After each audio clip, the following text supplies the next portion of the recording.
మీరు ఇప్పుడు దాకా మొగుడు చచ్చిందని ఏడ్చిన వాళ్ళని చూసుంటారు, లేకపోతే మొగుడిని చంపి కూడా ఏడ్చిన వాళ్ళని చూసుంటారు.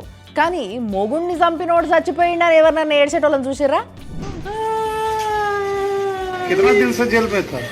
3 साल होने वाला था। कल हम मुलाकात ही करके आया इनसे।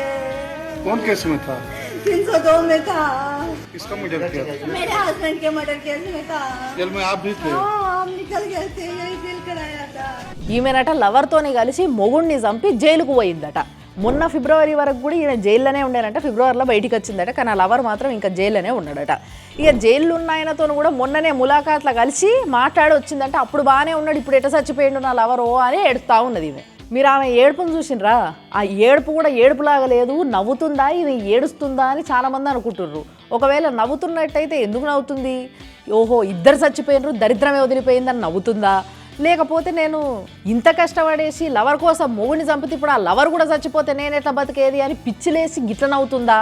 లేకపోతే ఆయనతో జైల్లో ఉన్నప్పుడు ఇంకెవడన్నా నచ్చితే వాడిని ట్రాక్లో పెట్టి వానితోనే వీడిని చంపించేసి అబ్బా దరిద్రం వదిలింది నేను అనుకున్నదే జరిగింది అని ఇట్లా నవ్వుతుందా అని చాలా మందికి డౌట్లు వస్తుంది. కానీ మీరు గమనిస్తే ఆ పక్కనున్న పిల్లగాడు మాత్రం నిజంగా చాలా జెన్యూన్గా ఏడుస్తున్నాడు.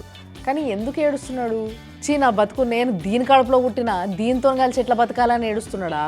రేపు నా భవిష్యత్తు ఏమైపోవాలి, నా బతికేంది అని ఏడుస్తున్నాడా? లేకపోతే సింపుల్గా వాళ్ళ అమ్మ ఏడుస్తుంది కదా అని చెప్పేసి ఏడుస్తున్నాడా? పాపం మనకు తెలియనట్టుంది ఆమె ఏడుస్తలేదని.